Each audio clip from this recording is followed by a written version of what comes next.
Hello all, welcome back to my channel. ఈ వీడియోలో వచ్చేసి నేను ఒక ప్లేస్కి వెళ్ళాను. I just want to explain it. So let's get in to the video. వెళ్ళంగానే అంబియన్స్ మాత్రం సూపర్గా ఉంది. చూడండి ఎంత ప్లెజెంట్గా ఉందో. అందులోనూ ఇంకా ఫ్రైడే కాబట్టి లక్ష్మీ అమ్మవారి గణపతి పప్ప పూజ మాత్రం చేసేసారు.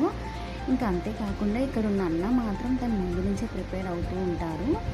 ప్రసాదం ఏం పెట్టాలని చెప్పేసి, ఇంకా అమ్మవారికి కానీ గణపతి పప్పకి కానీ అలంకరణ ఎలా చేయాలి, ఏ టైప్ ఆఫ్ ఫ్లవర్స్ పెట్టాలని చెప్పేసి ఐ వాజ్ రియలీ సర్ప్రైజ్డ్ అనమాట. ఇలా ఇంత ప్లాన్గా ఉంటారని చెప్పేసి ఐ ఫీల్ వెరీ హ్యాపీ. పంతులు గారు మంత్రాలన్నీ చదివేసి అగరబత్తులు పెట్టేసుకొని ఫైనల్గా దీపం అయితే పెట్టేసుకున్నారు దేవుని దగ్గర. అంతేకాకుండా ఆరతి కూడా ఇచ్చింది మాకందరికీ.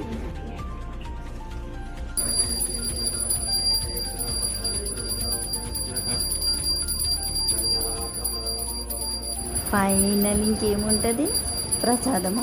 సో యాజ్ యూజువల్ ప్రసాదం కోసం మాత్రం వెళ్ళలేదు, దేవుని అయితే దర్శనం చేసుకుందామని వెళ్ళినాను. కానీ ప్రసాదం కూడా తినేసి వచ్చినాను, మంచిగా అనిపించింది. పులిహోర పెట్టిరు ప్రసాదంలోకి. సో మీకు ఈ వీడియో ఎలా అనిపించింది? మీకు నచ్చితే ఫాలో చేయండి. Please do like, share and subscribe to my channel. Thank you so much for watching.